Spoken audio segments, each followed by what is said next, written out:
Wonderful people, viewers and subscribers, you're welcome back again on this platform where we tell you undiluted truth. It is trending everywhere. What Tunde Bakare said to this government of impunity led by Jagaban. Make una listen to this one. Fellow citizens, at the center of this political banditry is the motor park brand of politics, nurtured by the old brigade politicians, and in recent times by President Bola Ahmed Tinubu.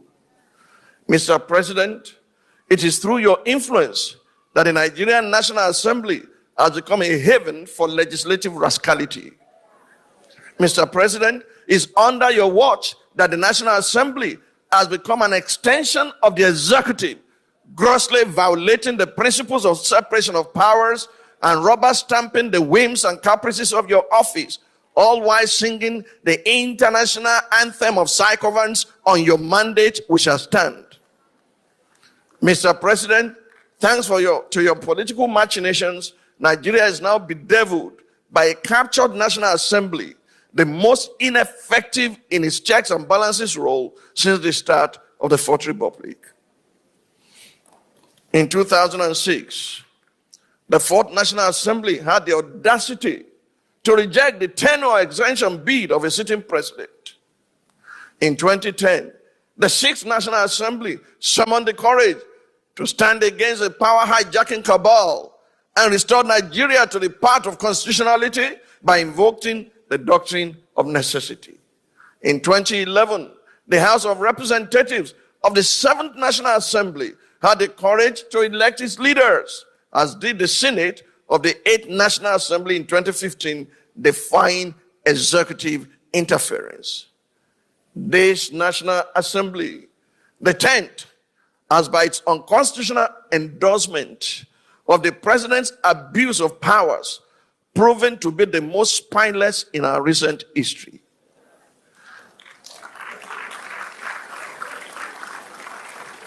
Through its actions and inactions, the National Assembly has in effect become the 48th member of the president's cabinet. What we have seen since the beginning of the year is a descent into tyranny and a brazen abuse of power.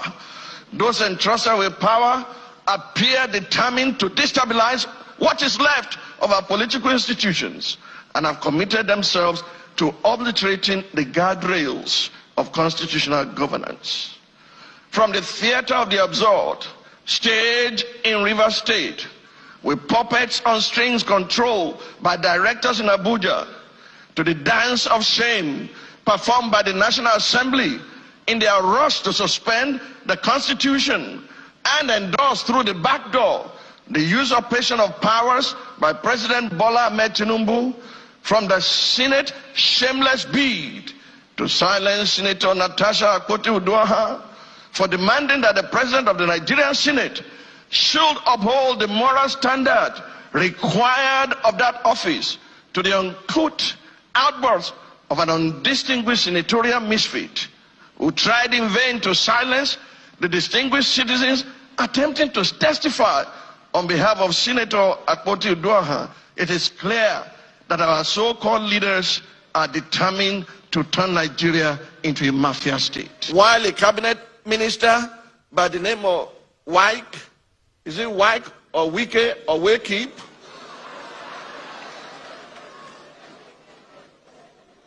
Why a cabinet minister has more or less become a third-time state governor in Rivers State, pampered by the indulgences of the president. Recent events have made it clear to Nigerians that at this assembly being placed in 2006, when the third-term agenda was proposed, our democracy would have since morphed into one of Africa's lamentable tales of sit-tight dictatorship.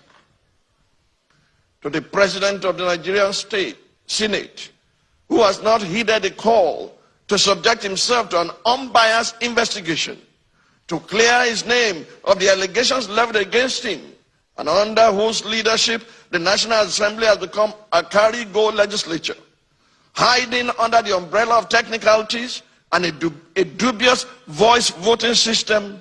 I leave you and your conscience with the words of Frederick Bessiert, former deputy of the French National Assembly.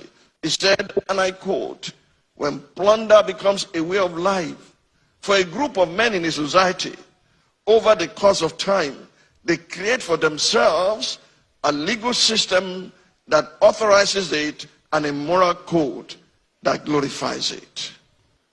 To the President of the Federal Republic of Nigeria, under whose brand of politics the institution of legislative oversight is collapsing and our democracy is faced with an existential threat, I say, Mr. President, Nigeria is too delicate for this kind of politics.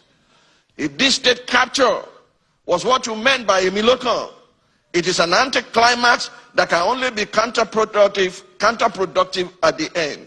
I urge you, Mr. President, to think deeply and reflect on these words. No man is wise enough, nor good enough to be trusted with unlimited power. Mr. President, please stop playing God. Good. Tunde Bakare, you said it all. But I can tell you, many people at some point are disappointed in your personality. Not that you are not a very wonderful, charismatic man, a man of virtue, but, you know, sometimes as a politician, even being a religious leader with this charisma and stance, it's difficult for people to trust Tunde Bakare. But Tunde Bakare had stood out as one voice, especially during the time of Jonathan. They organized this protest, pulled their forces together to make sure that we are in this problem, because they are all together that ushered in this era of nightmare for Nigerians in the name of APC government. But we can forgive you, at least for speaking out. Now, which way forward? Which way Nigeria? Hey, which way Nigeria? Which way to go? You remember when that song was sung by Sonny Okosin?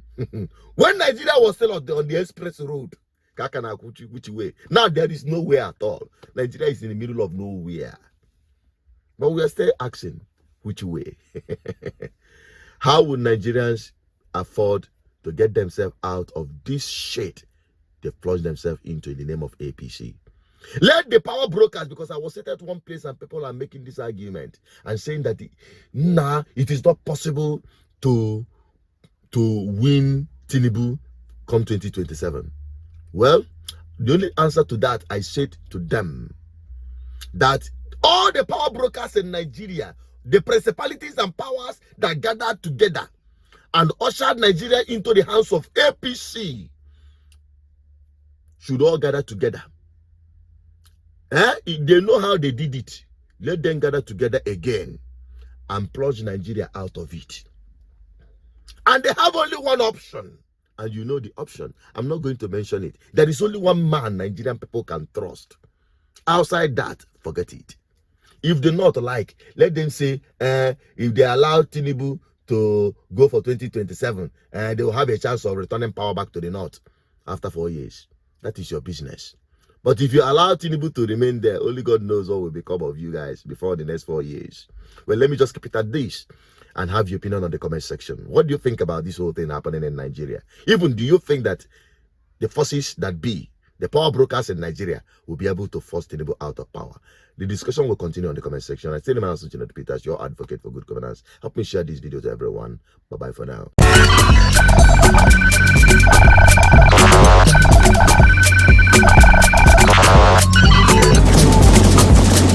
GGN, uniting the people for good governance.